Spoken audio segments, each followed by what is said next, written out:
Le maillot riverde de la Seleção reste d'ailleurs le plus prestigieux de la planète.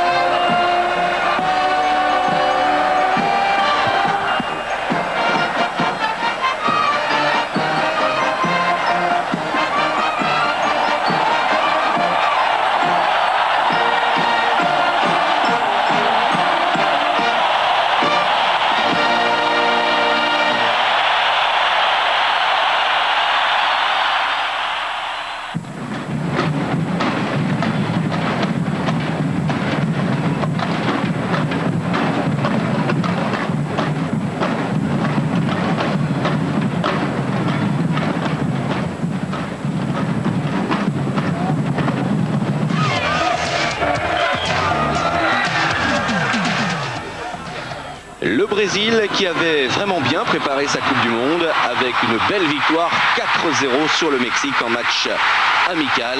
Des Mexicains qui étaient pourtant les derniers à avoir battu la Seleção un an plus tôt en finale de la Gold Cup. Romario, lui, disputera alors sa 62e et dernière sélection lors de cette rencontre.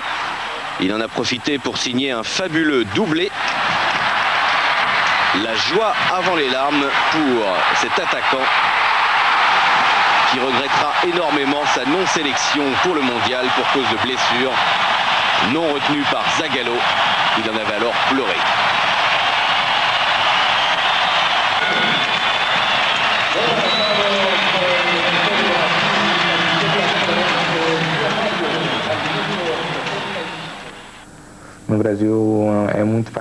Le Brésil, c'est très particulier. Tout le monde joue au football partout. On y voit à la fois des enfants, des adolescents et des adultes. Alors, c'est plus facile de découvrir des nouveaux talents. Aparecer vários jogadores, né, em bairros, clubes. E isso não tem como parar. Vai continuar sempre. Le football de rue est une véritable institution au Brésil. Tous les grands de la Seleção ont débuté sur le bitume.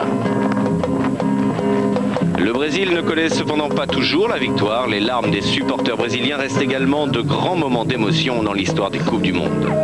En banlieue parisienne, du côté d'Ozoir-la-Ferrière, on a pu découvrir également le fanatisme qui lie les supporters brésiliens à la Seleção.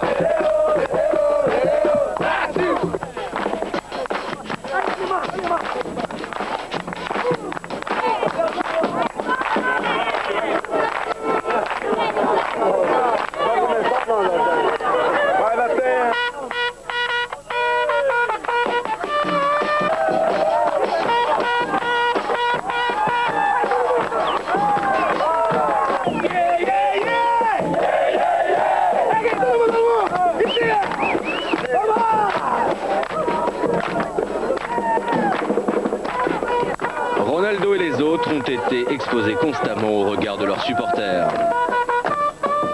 Les supporters de la Seleção sont parmi les plus fidèles du monde. Ils n'exigent qu'une chose de leur protéger, qu'ils battent leurs rivaux séculaires et géographiques, les Argentins, mais ce ne fut pas le cas cette année au Maracanã. Le plus surveillé de tous, c'est bien entendu il phénoménal Ronaldo.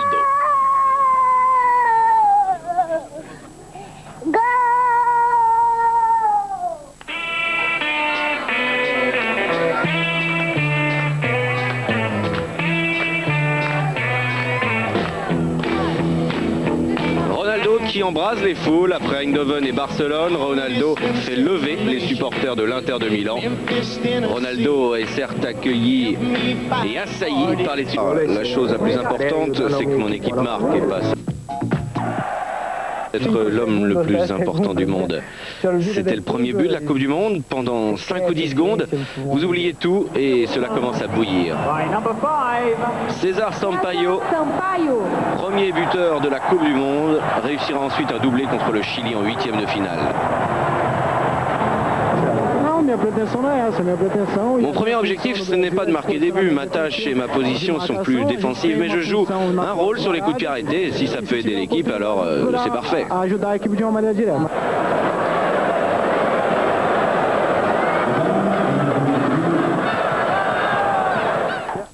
Le plus beau beau but de ces dernières années a lui aussi été marqué sur le gazon français. Lors d'un avant-goût de la Coupe du Monde avec le tournoi de France, les filets de Gerland tremblent encore après ce coup de canon et coup de génie de Roberto Carlos.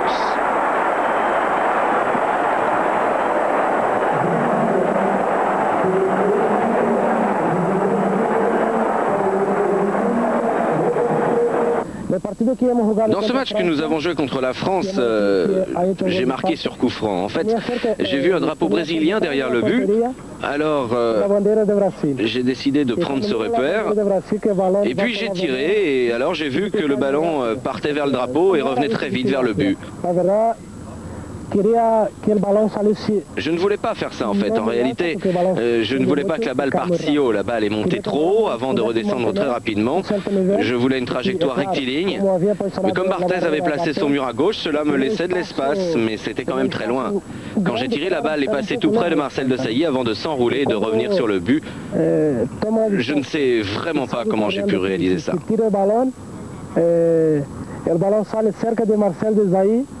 Que hace una parábola diferente, no sé cómo he hecho esto.